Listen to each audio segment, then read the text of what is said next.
I am Maura Davis, the Curator of Large Mammals here at Denver Zoo Conservation Alliance. Behind me is Duncan. Duncan's hanging out with Jake today, 2 of the 6 male elephants that live here. Toyota Elephant Passage was designed and built in 2012 specifically to hold male elephants, knowing that they naturally get forced out of their family groups when they start to hit maturity. We wanted to be a space where we could replicate the next phase for male elephants, which tends to involve interaction with a lot of other similar aged males.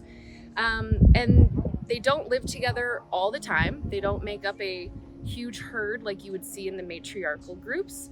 So Toyota Elephant Passage is made up of 5 very large spaces that we can combine into have larger habitats. But if the males are going through their annual hormonal cycle, it's called must, happens every year for a couple of months. During that time, they become a bit more incompatible with one another, and we have the opportunity here to separate the different habitats into smaller spaces, still quite large, but and we have the ability to manage this many males in this space. So it is a very unique habitat. We are the only all-male Asian elephant herd in the country, so it's a very unique space for us to be in, but it provides us a lot of opportunity for learning more. The research that goes on here not only provides us an opportunity to really care for the 6 elephants who live here, but gives us a lot of insight into what might be best practices going forward as more zoological facilities are housing multiple males.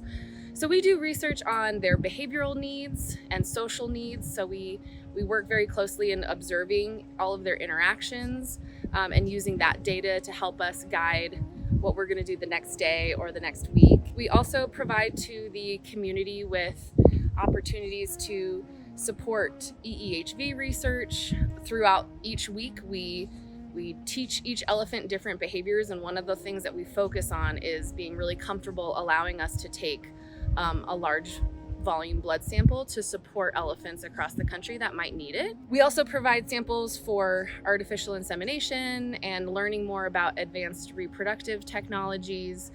Just with every animal that is endangered and facing extinction, we want to learn as much as possible to try and prevent that, but also to preserve genetic material for the future in case we get into a spot where we're losing elephants quickly.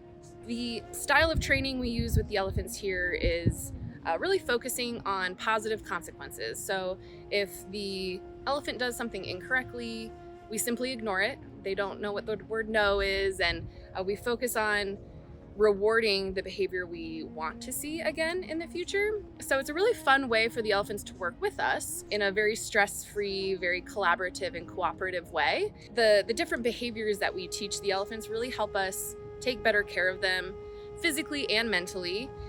The blood draw behaviors, those help us take care of them and get an understanding of what's happening inside. But other behaviors where we ask them to lay on the ground, that's a really great core exercise, keeping them nice and healthy. But we also teach them different behaviors that might have more of a cognitive or a mental stimulation piece to it. So caring for the elephants at Denver Zoo is special because they are all males. It's a unique herd dynamic.